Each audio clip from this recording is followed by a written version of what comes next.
ನಮಸ್ತೆ ಸ್ನೇಹಿತರೆ, middle class ಫ್ಯಾಮಿಲಿಗೆ ನಿಮ್ಮೆಲ್ರಿಗೂ ಸ್ವಾಗತ. ನಾನು ಲಕ್ಷ್ಮಿ. ಇವತ್ತು ಒಂದು ಸೂಪರ್ ಟೇಸ್ಟಿಯಾಗಿರೋವಂಥ, ನಾವು ತೆಂಗಿನಕಾಯಿನೇ ಬಳಸದೇ ಇರೋ ಥರ ಒಂದು ಸಖತ್ ಟೇಸ್ಟಿಯಾಗಿರೋ ಚಟ್ನಿನ ಮಾಡೋಣ ಅಂತ ಬಂದಿದ್ದೀನಿ. ರೊಟ್ಟಿಗೆ ಮತ್ತು ಚಪಾತಿಗೆ ಸಖತ್ ಕಾಂಬಿನೇಷನ್ ಆಗಿರುತ್ತೆ. ಒಮ್ಮೆ ಟ್ರೈ ಮಾಡಿ ನೋಡಿ ಒಂದ್ಸಲ. ನಮ್ಮ ಮನೇಲಿ ತೆಂಗಿನಕಾಯೇ ಇಲ್ಲಪ್ಪ, ಇವತ್ತು ಏನು ಮಾಡಲಿ, ಯಾವ ಥರ ಚಟ್ನಿ ಮಾಡಲಿ ಅಂದಾಗ ಈ ಥರ ಚಟ್ನಿನ ನೀವು ಒಂದ್ಸಲ ಟ್ರೈ ಮಾಡಲೇಬೇಕು. ಟ್ರೈ ಮಾಡಿ ನೋಡಿ ಒಂದ್ಸಲ.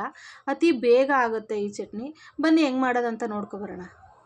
ಚಟ್ನಿ ಮಾಡೋದಕ್ಕೋಸ್ಕರ ಒಂದು ಬಾಣಲಿನಲ್ಲಿ ಒಂದು 4 ಸ್ಪೂನ್ ಎಣ್ಣೆ ಹಾಕ್ಕೊಂಡು, ಎಣ್ಣೆ ಕಾದಾದಮೇಲೆ ಒಂದು 4ರಿಂದ 5 ಸ್ಪೂನು ಕಡಲೆ ಬೀಜ ಹಾಕ್ಕೊಂಡು, 1-2 ಸ್ಪೂನು ಕಡಲೆ ಬೇಳೆ ಹಾಕ್ಕೊಂಡು ಈ ಥರ ಫ್ರೈ ಮಾಡ್ಕೊತಾ ಇದ್ದೀನಿ.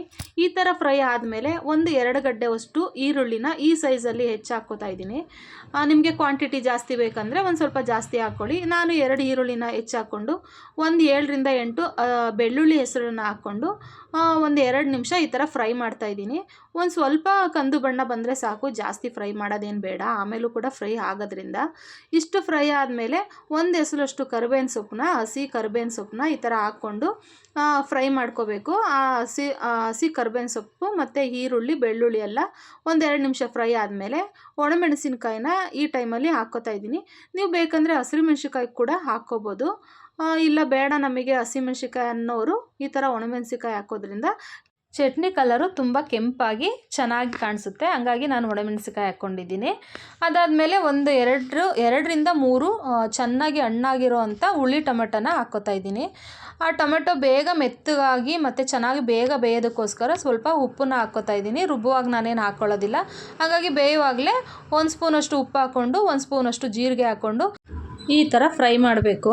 ಉಪ್ಪು ಹಾಕಿರೋದ್ರಿಂದ ಟೊಮೆಟೊ ಚೆನ್ನಾಗಿ ಬೇಗ ಮೆತ್ತಗಾಗುತ್ತೆ. ಟೊಮೆಟೊ ಮತ್ತು ಈರುಳ್ಳಿ ಎಲ್ಲ ಚೆನ್ನಾಗಿ ಟೊಮೆಟೊ ಏನಾದರೂ ಹುಳಿ ಇಲ್ಲ ಅಂದರೆ ನೀವು ಈ ಟೈಮಲ್ಲಿ ಸ್ವಲ್ಪ ಒಂದಿಷ್ಟು ಹುಣ್ಸೆಹಣ್ಣು ಕೂಡ ನೀವು ಹಾಕ್ಕೊಂಡು ಅದರಲ್ಲೇ ಫ್ರೈ ಮಾಡ್ಕೋಬೋದು.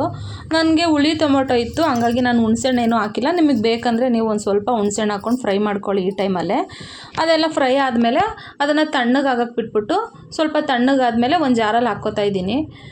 ಇದು ಸಣ್ಣಗಾದಮೇಲೆ ಒಂದು ಅರ್ಧ ಗ್ಲಾಸಷ್ಟು ನೀರು ಹಾಕ್ಬಿಟ್ಟು ಇದನ್ನು ಸಣ್ಣಗೆ ನೈಸಾಗಿ ರುಬ್ಕೊಂಡು ಬರಬೇಕು.